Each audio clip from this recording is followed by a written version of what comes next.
Ang pampublikong palengke ng Lipa sa Batangas ay laging nag-uumapaw sa buhay bago pa man sumikat ang araw. Ang sigawan ng mga tindera ng gulay na nag-aalok ng kanilang mga paninda ay humahalo sa natatanging amoy ng tinapa at daing, sa bango ng mga pampalasa, at sa kumukulong mantika ng mga nagtitinda ng almusal. Sa gitna ng dagsaan ng mga tao, isang babaeng nasa katanghalian ng kanyang buhay, na may suot na simpleng alampay, ang makikita kasama ang isang dalagitang nakauniporme ng puting blusa at asul na palda, pang senior high school. Magkasabay silang naglalakad sa masikip na pasilyo ng palengke, paminsan-minsan ay humihinto para tumawad sa presyo ng gulay at prutas. Ang babae ay si Aling Corazon, isang biyudang nagtitinda ng kakanin sa kanilang barangay. Kilala siya sa pagiging palakaibigan, matulungin sa mga kapitbahay, at sa pagpapanatili ng abot-kayang presyo ng kanyang mga paninda. Sa tabi niya ay si Christina, o Tina sa mga malalapit sa kanya, ang kanyang kaisa-isang anak na 17 taong gulang pa lamang at nasa grade 11. Dala-dala ni Tina ang isang bayong na puno ng kanilang mga pinamili, habang paminsan-minsan ay ngumingiti sa kanyang ina. Hindi sila isang mayamang pamilya. Araw-araw, kailangang gumising ni Aling Cora ng alas 3 ng madaling araw para gumawa ng mga kakanin tulad ng puto bumbong, sapin-sapin at kutsinta. Pagkatapos nito, inihahabilin niya ang kanyang mga paninda sa mga karinderya at tindahan ng kape sa paligid ng kanilang lugar. Ang kita mula sa pagtitinda ay sapat lamang para sa kanilang pang-araw-araw na pangangailangan, ngunit mayroon siyang malaking pangarap. Nais niyang makapagtapos si Tina sa pag-aaral, kahit gaano pa ito kahirap. Si Tina naman ay isang dalagang tahimik, magalang, ngunit may matatag na kalooban. Masipag siyang mag-aral, madalas tumulong sa kanyang ina, at may lihim na pangarap na maging isang military doctor. Hindi pa niya magawang sabihin ang pangarap na ito, dahil alam niya ang bigat ng pasanin na dinadala na ng kanyang ina. Ang simula ng kanilang pagsubok ay nangyari noong tanghaling iyon.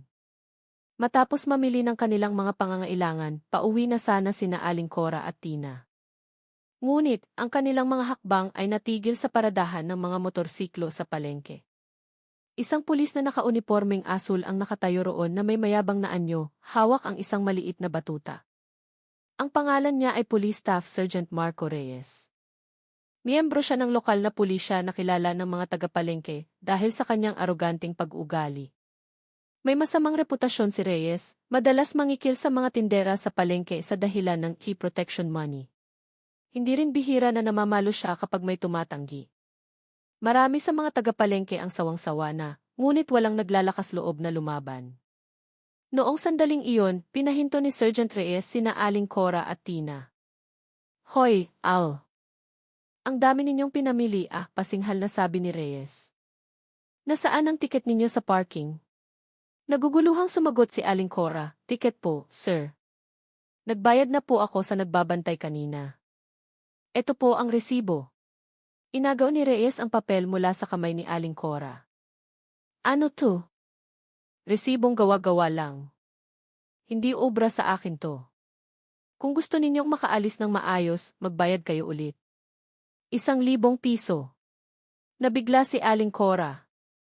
Ang 1,000 piso ay katumbas na ng kanilang panggastos para sa isang buong linggo. Sinubukan niyang magpaliwanag, ngunit lalo lang tumaas ang boses ni Reyes. Ang mga tao ay nagsimulang magtinginan, ngunit walang sinumang naglakas loob na lumapit. "Sir, isa lang po akong simpleng magkakanin. Wala po akong ganyang kalaking pera. Nagbayad na po talaga ako ng parking," nanginginig na pakiusap ni Aling Cora. Ngumisi si Reyes. "Huwag ka ng maraming dahilan. Kung ayaw mong magbayad, sumama ka sa presinto. Isasama ko rin yang anak mo. Gusto mo bang makulong?" Si Tina, na kanina patahimik, ay humakbang pasulong. Sinubukan niyang protektahan ang kanyang ina.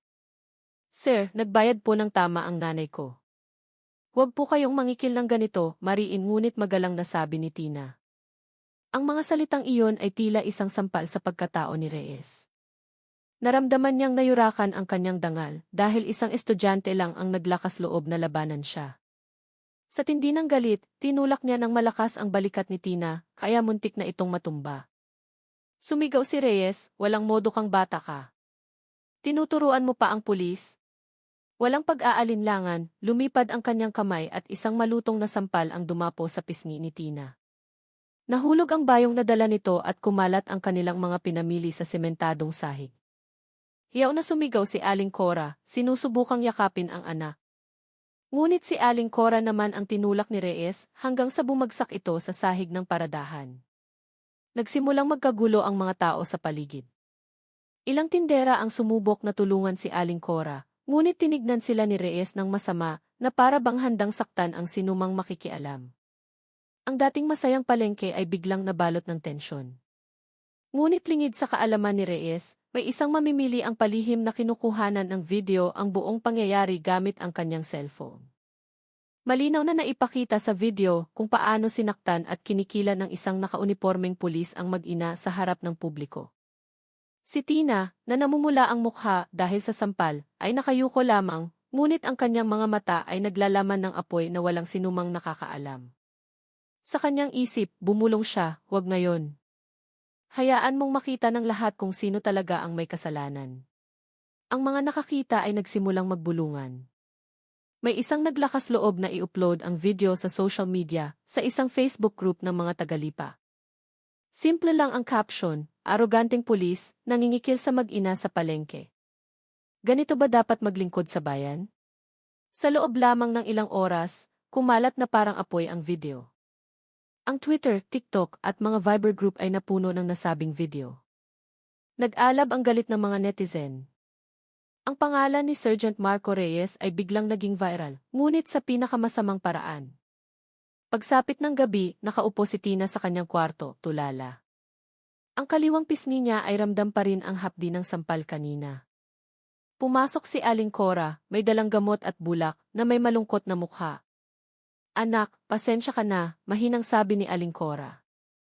"Dahil sa akin, nadamay ka pa." Umiling si Tina. "Hindi niyo po kasalanan, Nay. Sobra na talaga ang pulis na iyon. Pero hayaan na natin. Lalabas din naman ang katotohanan." May isang mahalagang bagay na hindi sinabi si Tina sa kanyang ina. Hindi siya isang ordinaryong dalaga. Kahit na simple ang kanilang pamumuhay, si Tina ay anak ng isang general ng Armed Forces of the Philippines na kasalukuyang may mataas na posisyon sa Maynila. Ang kanyang ama, si General Antonio de Leon, ay matagal nang hiwalay kay Aling Cora dahil sa personal na mga dahilan. Ngunit, patuloy pa rin niyang sinusubaybayan si Tina mula sa malayo.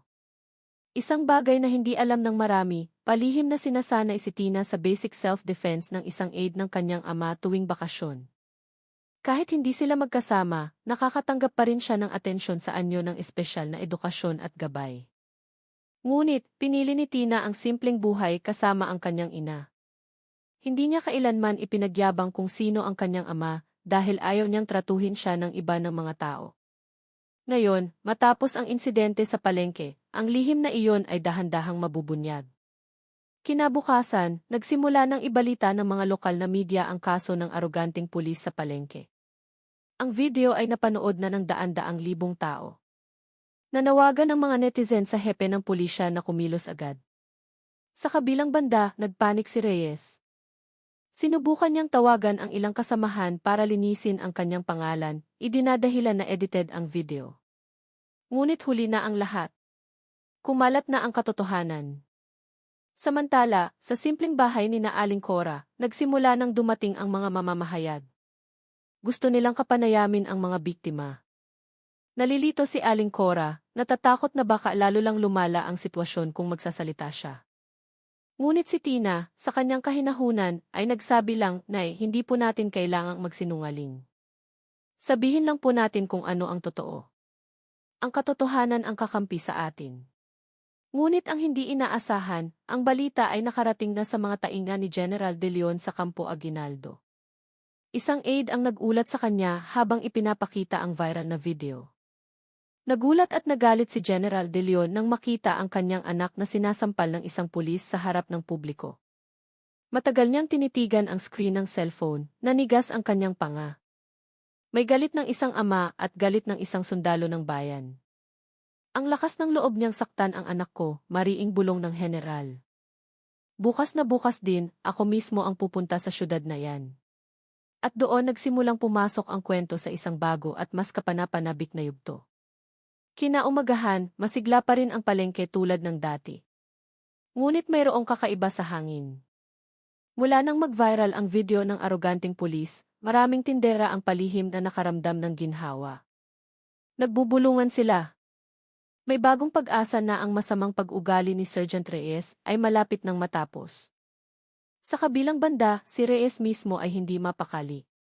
Noong gabi bago iyon, ipinatawag na siya ng kanyang superior, si Police Major Salvador Cruz. Reyes, malaking gulo ang pinasok mo, malamig na sabi ng hepe. Ang video mo na nananampal ng estudyante at nangingikil ng pera ay pinagpipiestahan na sa buong bansa. Ngayon, pangit na ang imahe ng buong istasyon. Sinubukan ni Reyes na ipagtanggol ang sarili.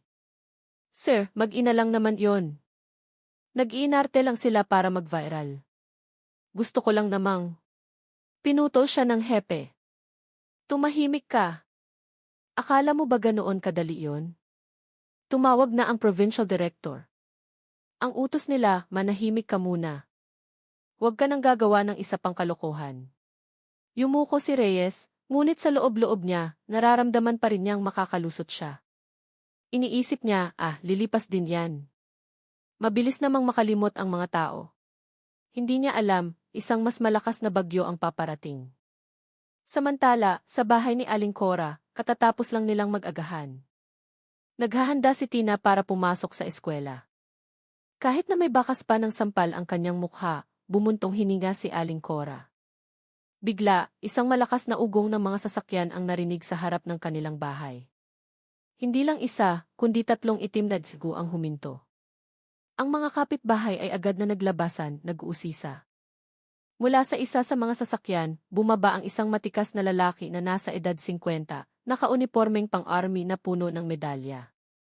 Siya si General Antonio de Leon, ang ama ni Tina. Ang kanyang pagdating ay nagpatahimik sa buong kalye.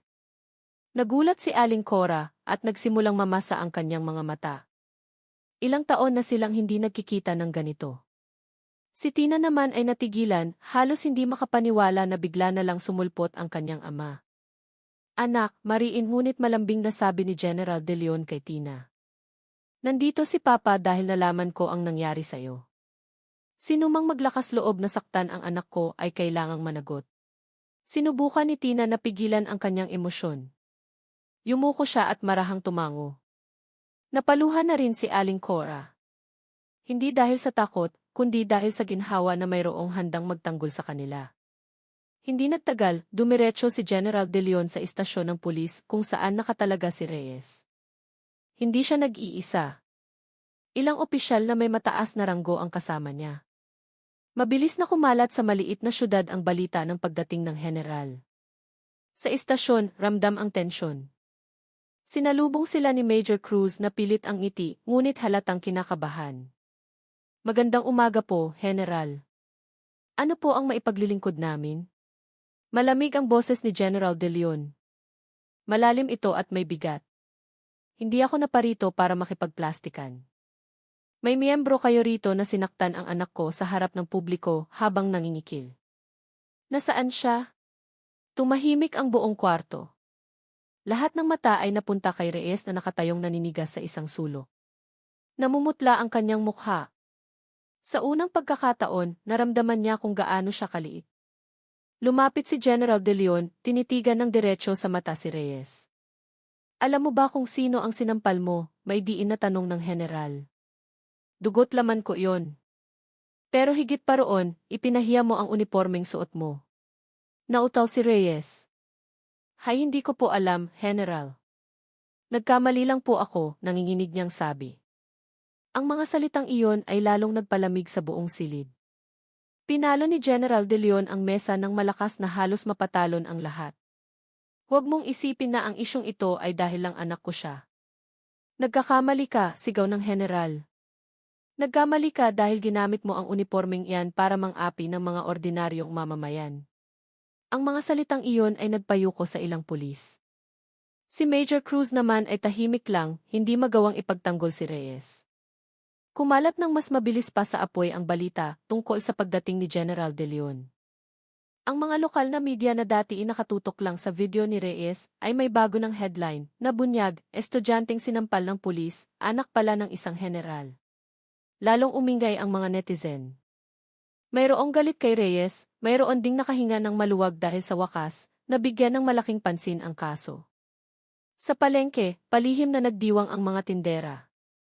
Sa wakas, may bumangga na rin kay Reyes, sabi nila sa isa't isa. Ngunit nababahala si Aling Cora. Hindi siya sanay sa gulo. Nang kausapin siya ng mga kapitbahay, sinabi lang niya, gusto ko lang na maging ligtas ang anak ko. Ayaw ko ng gulo. Hayaan na natin ang batas ang humusga. Si Tina, kahit bata pa, ay sinuportahan ang kanyang ina. Ayaw niyang maging personal na paghihiganti ang kaso. Nais niya ng hustisya para sa lahat, hindi lang dahil anak siya ng isang general. Kinahapunan, dumating ang mga taga-PI Internal Affairs Service. Agad na inaresto si Reyes. Ang video ng kanyang paglabas mula sa istasyon na nakaposas ay muling nag-viral. Naghiyawan ang mga tao sa comment section, tinawag itong i-instant karma. Pero hindi pa tapos ang kwento. Noong gabing iyon, naupo si General De Leon kasama sina Aling Cora at Tina sa kanilang simpleng sala. Matapos ang mahabang panahon, muling nagsama sa iisang lamesa ang pamilya. Cora, Tina, seryosong sabi ng general. Alam kong hindi ako naging mabuting asawa at ama sa loob ng mga taong ito. Pero hayaan ninyo akong tumayo para sa inyo ngayon. Hindi maaaring idaan lang sa paumanhin ang kasong ito. Hindi ko rin nais na tratuhin si Reyes nang hindi makatarungan, mahinang sagot ni Aling Cora. Sapat na ang batas. Ang mahalaga, wala nang ibang ina na makaranas ng ganito. Sang-ayon po ako kay nanay, matatag na sabi ni Tina. Hindi po tayo naghahanap ng ganti. Ang gusto po natin ay pagbabago. Napatahimik ang general sa sinabi ng anak. Sa likod ng matigas na mukha ng isang opisyal, nakita niya ang malalim na karunungan sa kanyang dalagita. Ang kaso ni Reyes ay naging pambansang usapin. Mula sa Camp Crame, naglabas ng opisyal na pahayag ang AFI na titiyakin nilang mananagot ang sinumang miyembro na sisira sa imahe ng kapulisan. Ang pangalan ni Reyes ay naging simbolo ng aroganting opisyal na bumagsak dahil sa tapang ng isang estudyanteng ipinagtanggol ang kanyang ina. Sa palengke, nagsimula ng magsalita ang mga tindera. Nagulat sila sa ibang pulis tungkol sa mga pangingikil na matagal na nilang tiniis. Ilan sa kanila ay nagsabing handa silang tumestigo sa korte. Si Tina naman ay bumalik sa eskwela. Kahit na tinutokso ng ilang kaklase dahil sa pagiging viral, naglakad siya ng may taas noo. Sa kanyang puso, alam niyang hindi pa tapos ang laban. At doon nagtapos ang ikalawang kabanata sa pagkakadakip ni Reyes. Ngunit ang buto ng pagbabago ay katatanim pa lamang. Ang tanong, magbabago nga ba talaga ang sistema o titigil lang ito kapag lumamig na ang isyu? Lumipas ang mga araw. Ang kaso ni Sergeant Reyes ay hindi na lang tsismis sa palengke. Isa na itong usaping legal. Araw-araw itong tinututukan ng pambansang media. Nag-imbita ang mga talk show sa telebisyon ng mga abogado, aktivista, at maging mga retiradong opisyal para talakayin ito. Para sa marami, ang kasong ito ay hindi lang tungkol sa isang aroganteng pulis. Ito ay tungkol sa mukha ng batas sa mata ng mga ordinaryong mamamayan. Tungkol sa kung paano dapat nagpoprotekta ang mga otoridad, hindi ng aapi.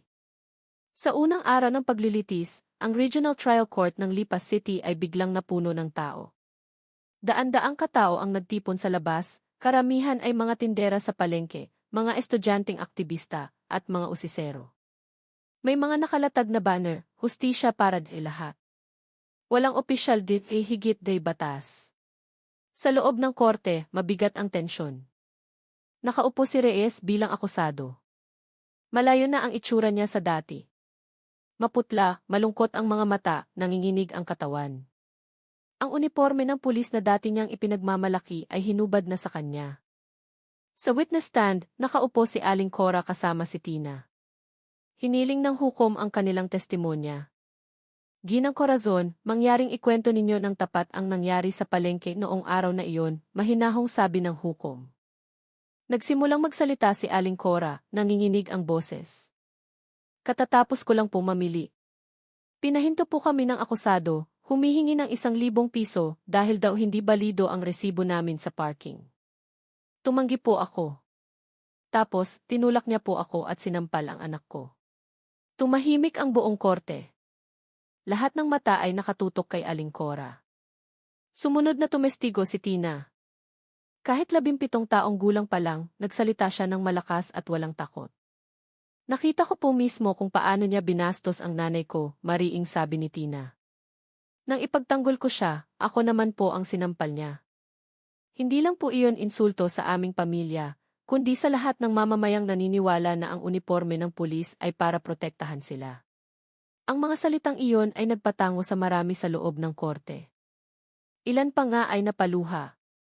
Mula sa kanyang testimonya, lalong sumikat ang pangalan ni Tina. Tinawag siya ng media bilang ang matapang na estudyante na lumaban sa aroganteng pulis. Nagsulat ang mga dyaryo tungkol sa kanyang katatagan, tapang sa kabila ng murang edad, at ang kanyang pinagmulan bilang anak ng isang general na piniling mamuhay ng simple.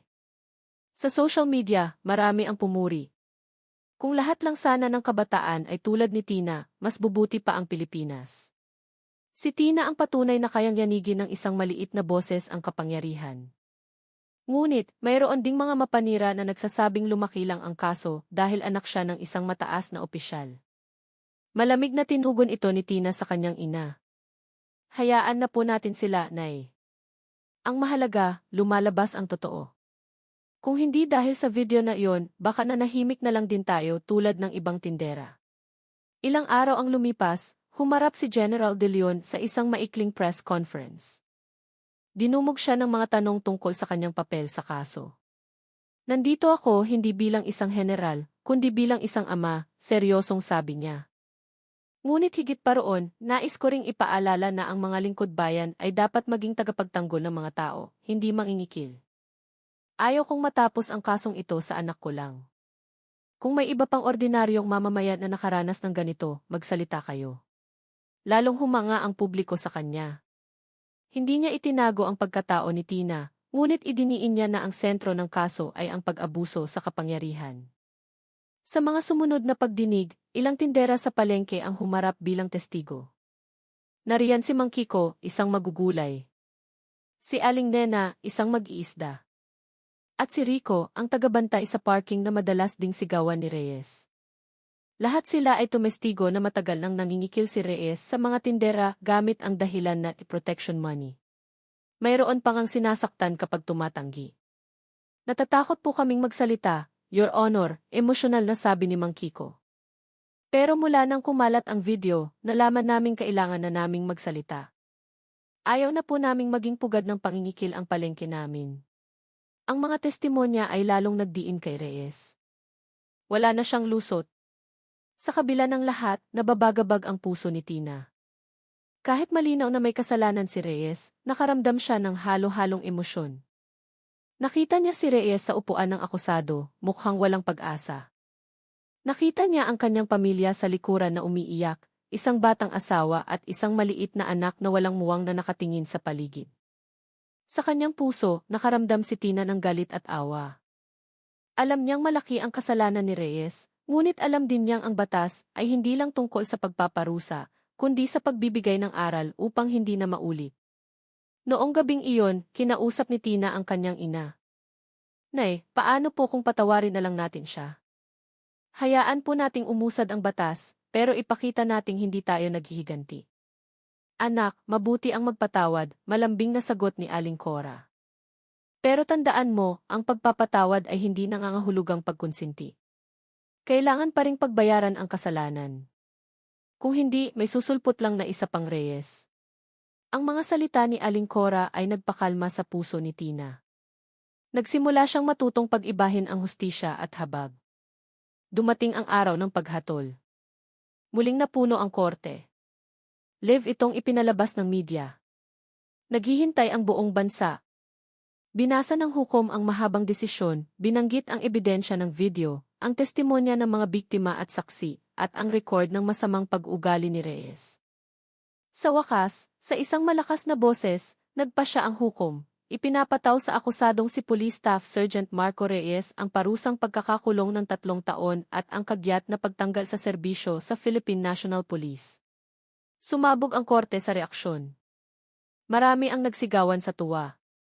Ilan ang napaluha sa galak. Ang mga tindera sa palengke ay nagyakapan, pakiramdam nila ay nabunutan sila ng tinik sa lalamunan. Si Reyes ay napayuko na lang. Umiiyak ang kanyang asawa. Ang maliit niyang anak ay tumakbo at yumakap sa kanyang binti. Ang tanawing iyon ay nagpatahimik kay Tina ng matagal. Pagkatapos ng paglilitis, nilapitan ng mga mamamahayag si Tina.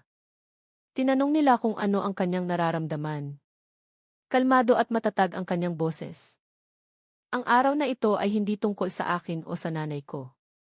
Ito ay tungkol sa lahat ng maliliit na tao na madalas ay walang boses. Sana sa susunod, wala nang tratuhin na tulad namin sa palengke.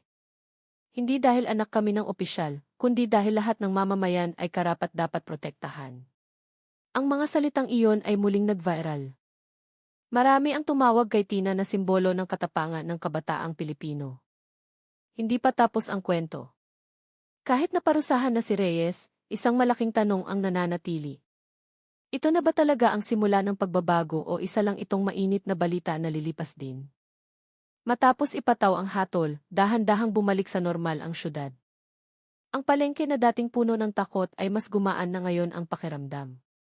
Nakakapagtinda na ang mga tao ng walang multo ng key protection money. Ngunit para kina Aling Cora at Tina, hindi pa tapos ang kanilang panloob na paglalakbay. Madalas pa rin silang binabati ng mga tao ng may paggalang. May ilan pa ngang itinuturing si Tina na bayani. Ngunit ang gusto lang ni Tina ay mamuhay ng simple at magpatuloy sa pag-aaral. Isang hapon, nagsagawa ang mga taga-barangay ng isang maliit na salo-salo sa kanilang kapilya. Simpleng pagkain ang nakahain, isang maliit na tompeng, ensalada, pritong isda, at mainit na tsaa.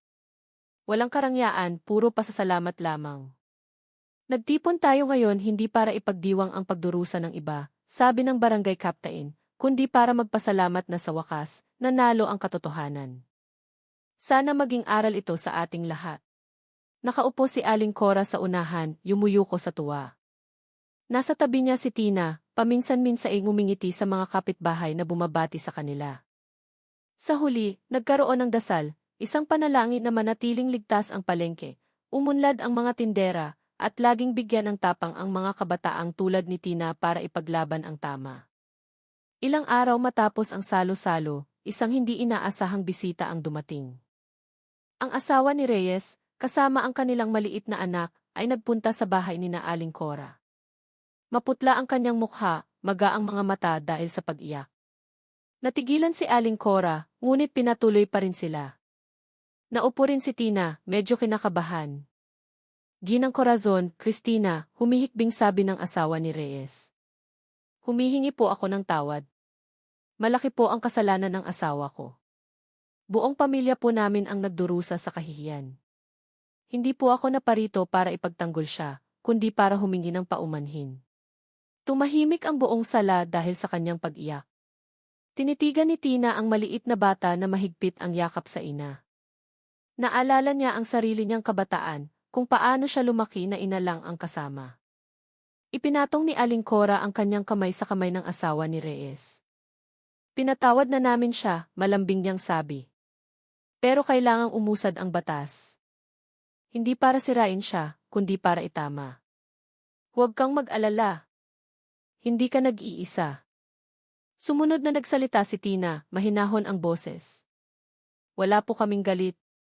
Sana lang po ay matuto talaga si Ginoong Reyes para balang araw, maipagmalaki pa rin siya ng anak niya, na nagkamali man ang kanyang ama, natuto siyang magbago. Lalong lumakas ang iyak ng asawa ni Reyes. Yumuko siya at hinalikan ang kamay ni na Aling Cora at Tina bago magpaalam. Kinabukasan, muling nag-focus si Tina sa kanyang pag-aaral. Kahit laman pa rin siya ng balita, pinili niyang huwag malunod sa kasikatan. Para sa kanya, ang pinakamahalaga ay ang mag-aral at harapin ang kinabukasan. Isang gabi, kinausap niya ang kanyang ina. Nay, may gusto po akong sabihin sa inyo. Gusto ko po talagang maging military doctor. Gusto kong tulungan ang mga taong hindi kayang ipagtanggol ang kanilang sarili, pero sa mas mabuting paraan. Ngumiti si Aling Cora, puno ng pagmamahal. Anak, wala man tayong maraming pera, palagi kang susuportahan ni nanay sa lahat ng pangarap mo. Pinatunayan mo na ang tapang ay hindi kailangan ng ranggo. Naniniwala akong kaya mo iyan. Ang mga salitang iyon ay nagpalakas sa loob ni Tina. Alam niyang mahaba pa ang kanyang lalakbayin, pero ngayon, mayroon na siyang malinaw na direksyon.